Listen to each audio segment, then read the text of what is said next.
G'day ice cream lovers, my name's Steve Christensen. Thank you for tuning in on this episode of the podcast. Look, today we are talking about a challenge that every single ice cream shop owner in the country, perhaps in the world, struggles with, and that is the rusty can of hot fudge. See, traditionally, this can, which contains our hot fudge, hot caramel, hard shell, or some of the other products that we put in a fudge warmer or a can warmer, typically goes straight from the can opener. You'll take the wrapper off and you'll put it straight in. Now, the problem with that being is that traditional warmers utilize hot water and a support frame for you to put this on. So, I had one of those frames here. So in your hot fudge warmer, you'll put your frame down, you'll put your can of fudge in, and you'll basically fill with water. The warmer turns on, it heats the water, and in turn heats the contents of the can. The downside is that the outside of these cans are not meant to be bathed in water. The product inside typically stays okay, but you'll find that even as soon as a couple of days, you'll start to get these rust spots, and this is obviously an extreme example. But you want to be able to prevent that. That's a problem. Number one, because it's extremely unsightly. All you'll need to do is have one of your kids perhaps click that on social media, or when you're changing a can out in your busy times and the customer sees that you're pulling this out of one of your can warmers, it's a real issue. The other is that in order to warm that can, you've got to have the heat on, typically anywhere between 100 degrees and 150 degrees.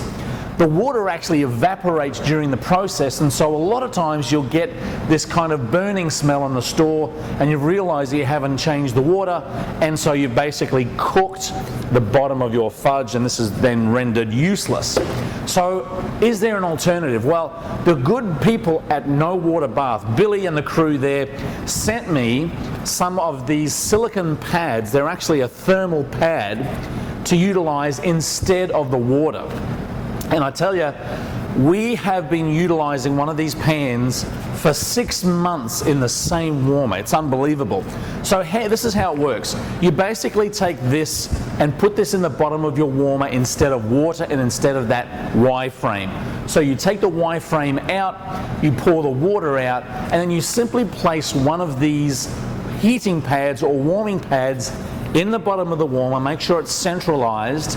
And then you put your can straight on the top. You'll utilize the same temperature settings, so if you're used to having your fudge sitting at 110, 120 degrees, you utilize the same settings so far as temperature is concerned, and this pad actually will heat the bottom of the can and heat the space in and around the can and do exactly the same thing as your hot water did without causing rust, without causing over spillage, because that's another huge thing. When the kids are topping it up, they put too much water in and it spills out under the thing. You'll never cook a can of fudge again. And so not only are you saving labor so far as all your kids and you constantly updating this, changing cans out, you can basically just save on labor and you save on cost. Another real issue is that it actually stains the inside of your warmer. This rust is very, very difficult to get off stainless steel once it's embedded in the surface. So it really does make not only the can, outside of the can rust, but it really does wear down the actual appliance, the warmer that you're using to actually warm up your fudge products. So I've got my staggered scoops here. My fudge is kind of cascading like lava down between those scoops. Looks great. Whipped cream, nuts, cherry, and there you have an ultimate hot fudge sundae. You know, there is nothing better than a hot fudge sundae, but you've got to have consistency. You've got to stagger those scoops, make sure that fudge product goes all the way down so you can see that product. It looks as good as it tastes. Consistency is the key. So if you've got fudge products that are burning regularly, or that are hot, cold, and differential of temperature because the water level in your can warmer is rising and lowering, look, do yourself a favor. Pop in and grab one of these things, and I think you'll find it'll be a huge change to the way that you heat your hot fudge products and any other thing that you want to heat. Find out more information at nowaterbath.com. I've got a link down below here for it. Look, keep on scooping. I'm going to continue with this beautiful hot fudge sundae, and I'll talk to you in the next video.